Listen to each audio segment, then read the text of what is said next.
আগমন থেকে শেষ পর্যন্ত আমি কি করি? আল্লাহ রাব্বুল আলামিন তো আমার উম্মতের, আমার বন্ধুর উম্মতের গুনাহগুলো আমি আল্লাহ রাব্বুল আলামিন মাফ করে দেই। সুবহানাল্লাহ।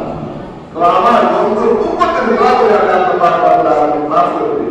আর রমজান মাসে রমজান মাসে আমার বন্ধুর উম্মতের এই গুনাহ সামান মাসে মাফ করে দিয়া সমস্ত গুনাহ থেকে আমি আল্লাহ রাব্বুল আলামিন তাদেরকে আমি পুত্র পবিত্র করে দেব। সুবহানাল্লাহ।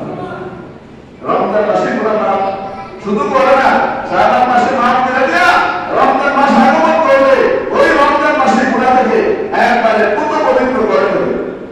সেই জন্য সেই শাবান মাসে আমরা আমাদের চলতেছে আজকে শাবান মাসের তৃতীয় খুতবা। আজকে খুতবার আলোচ্য বিষয় হচ্ছে বক্তা দলের মৃত্যুর অবস্থা। আল্লাহ পাক রব্বুল আলামিন আমাদের জন্য দুইটা দিক করে দিয়েছে। তা'মুরুনা বিল মা'রুফ ওয়া তানহাউনা আনিল মুনকার। এবং গত জুমার আলোচনা ছিল একটা দলের মৃত্যুর অবস্থা। আজকে আলোচনা হচ্ছে বক্তা দলের মৃত্যুর অবস্থা। এবং নেককার এবং বক্তা দুইটা জিনিস, ভালো এবং মন্দ দুইটা জিনিস। এখন যেমন বলছেন তা'মুরুনা বিল মা'রুফ, তোমরা সৎ কাজের আদেশ করো, ভালো কাজের কথা বলো, নেক কাজের কথা বলো, ওয়া তানহাউনা আনিল মুনকার, অসৎ কাজের বাধা প্রদান করো, অসৎ কাজ থেকে বিরত থাকার জন্য বলো। এইভাবে আমরা আল্লাহ বলছেন কি নেককার দলের মৃত্যুর অবস্থা এবং বক্তা দলের মৃত্যুর অবস্থা। নেককার দল কারা এবং বক্তা দল কারা,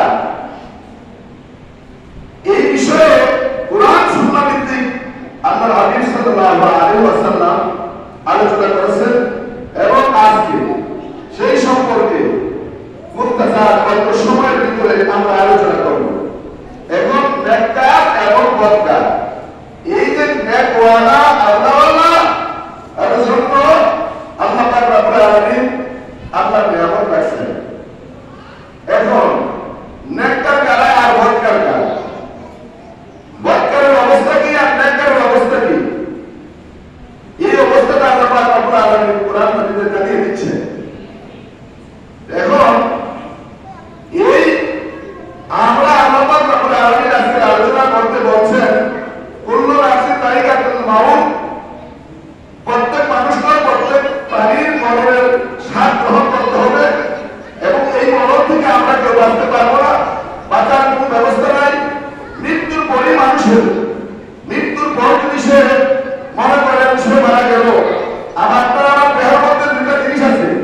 আমি মুনকিরের হুজুরের এখন আমার দেহ আছে, রূহ আছে, মানে এই দেহের দাম আছে, মূল্য আছে। কিন্তু আপনারা আমরা প্রত্যেকেরই যখন আপনার আমার রূহ দেহ হয়ে যাবে, এই দেহের মধ্যে দুইটা জিনিস, একটা হচ্ছে দেহ আর একটা হচ্ছে রূহ। এই দুইটা জিনিস দেহ এবং রূহ থাকলে দেহের মূল্য আছে, দাম আছে। কিন্তু দেহ সাথে রূহ যখন দেহ হয়ে যায়, এই দেহের কোনো দাম নাই, এই দেহের কোনো মূল্য নাই। এই দেহ দেহ থাকে না, এটা হ্রাস হয়ে যায়।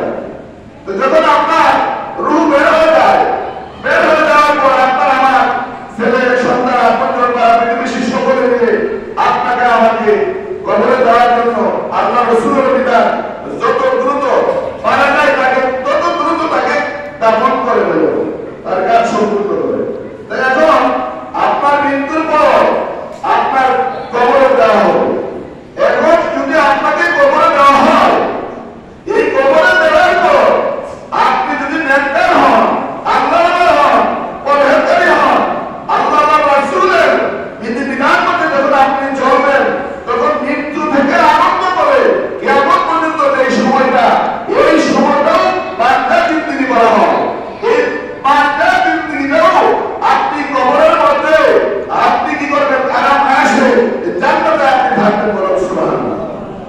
এখন এই কবরে যখন আপনি প্রবেশ করবেন, দেহ যখন দেহ থাকে না, মনে করেন এই যখন আপনার রূহ বের হয়ে যায়, তখন কবরে দেওয়ার পর আপনাকে কবরে দিবে।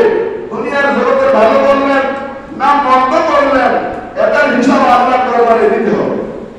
এটার হিসাব আল্লাহর দরবারে দিতে হবে। এখন আল্লাহর দরবারে দেওয়ার জন্য যখন আপনাকে কবরে দেওয়া হইল, কবরে দেওয়ার পর যখন আপনাকে কবরে দেওয়ার পর